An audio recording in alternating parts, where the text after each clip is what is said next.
जय हिंद, नमस्कार मेरे भाई। आज हम लोग सीखेंगे पॉलिटी और पॉलिटी में भी देखेंगे भाग 1। देखिए, हम लोग समझते हैं भाग 1। पॉलिटी में कितने भाग है? 22 भाग। और 22 भाग में सबसे पहला भाग आज हम लोग देख लेंगे।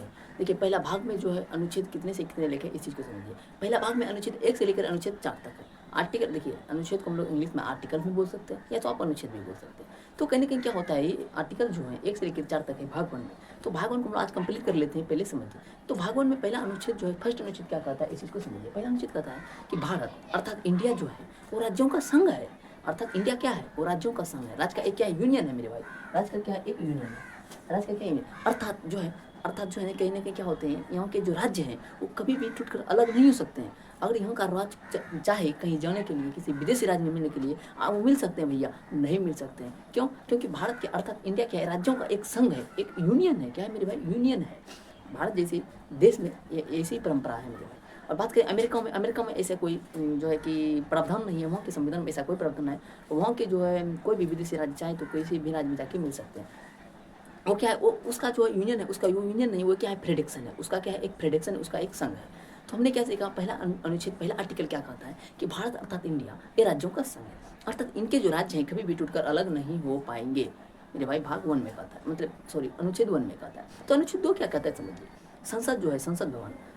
बात करें संसद, संसद चाहे अगर कोई विदेशी राज्य मिलना चाहता है भारत में, अगर कोई विदेशी देश मिलना चाहता है भारत में, कोई विदेशी राज्य चाहता है कि नहीं भैया हमको भारत में ही मिलना है और भारत में रहना है, तो संसद को अधिकार है वो बिना राष्ट्रपति की अनुमति के, मतलब कि बिना राष्ट्रपति से मेरे भाई हस्ताक्षर किए हुए वो चुपचाप क्या कर सकते हैं, संसद विदेशी राज्य को भारत में मिला सकता है।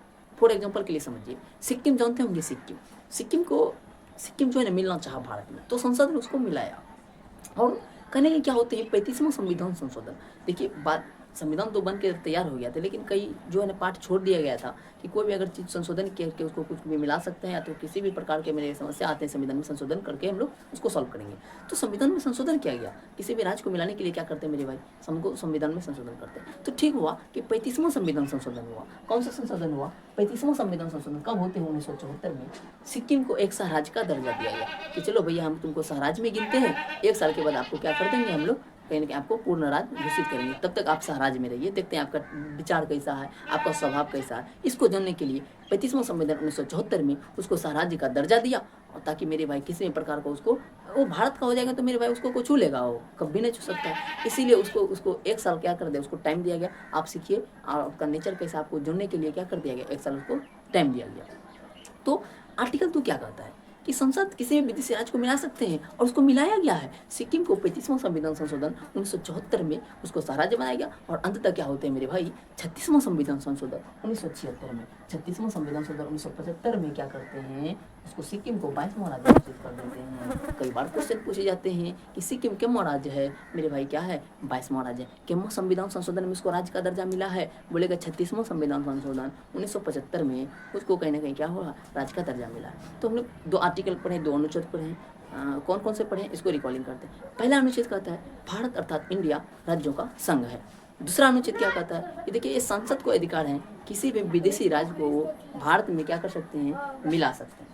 आर्टिकल 3 क्या कहता है समझिए, संसद के ही पास ये अधिकार है कि अपने राज्य में, भारत के जो अंदर राज्य है उस राज्य में क्या कर सकते हैं, नाम, सीमा और क्षेत्र, नाम और सीमा क्षेत्र में क्या कर सकते हैं, बदलाव कर सकते हैं, मतलब चेंज कर सकते हैं। जैसे कि क्या भी है, देखिए यूपी को उत्तराखंड से अलग कर दिया गया था कब, 9 नवंबर 2000 ईस्वी को। और बिहार को झारखंड से अलग कर दिया गया था कब, 15 नवंबर 2000 ईस्वी को। किया गया था कि नहीं, बोलिएगा बिल्कुल किया गया था। क्यों किया गया था? क्योंकि ये संविधान में ही संसद को अधिकार दिया गया है कि आप भारत के किसी भी राज्य में और किसी भी क्षेत्र में कोई अगर राज्य चाहता है कि मेरे सीमा में क्षेत्र हो और मेरे राज्य में चेंजिंग लावे, और उसके नाम सीमा क्षेत्र में आप क्या कर सकते हैं, परिवर्तन ला सकते हैं। क्योंकि अनुच्छेद 3 कहता है यानी कि संसद के पास अधिकार है। तो हमने क्या सीखा, 3 अनुच्छेद पढ़े। किन कौन? आर्टिकल 1 पढ़े, आर्टिकल 2, आर्टिकल 3। आर्टिकल 1 का क्या कहा कि भारत अर्थात इंडिया राज्यों का संघ है, इनके राज्य कभी टूटकर अलग नहीं होंगे।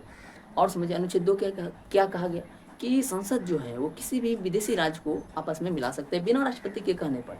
ये नहीं है, ऐसा नहीं है कि जो है ना किसको मिलना हमको राष्ट्रपति को जाके पूछना, ऐसा कोई संविधान नहीं कहता है। क्यों नहीं कहता है? क्योंकि उसने अनुच्छेद 2 में कहा गया। तो आप समझिए अनुच्छेद 3 को क्या कहता है। संसद को यह भी अधिकार है कि आपके भारत जैसे मेरे भाई किसी भी राज्य में उसके नाम में, सीमा में, क्षेत्र में परिवर्तन ला सकता है, और लाया भी गया है। इस चीज़ को ध्यान में रखना होगा। और अब समझते हैं अनुच्छेद 4। अनुच्छेद 4 ही मेरे भाई मोस्ट इंपॉर्टेंट है, अगर ये नहीं रहता नहीं दोनों को कौन करना रहता है, समझिए।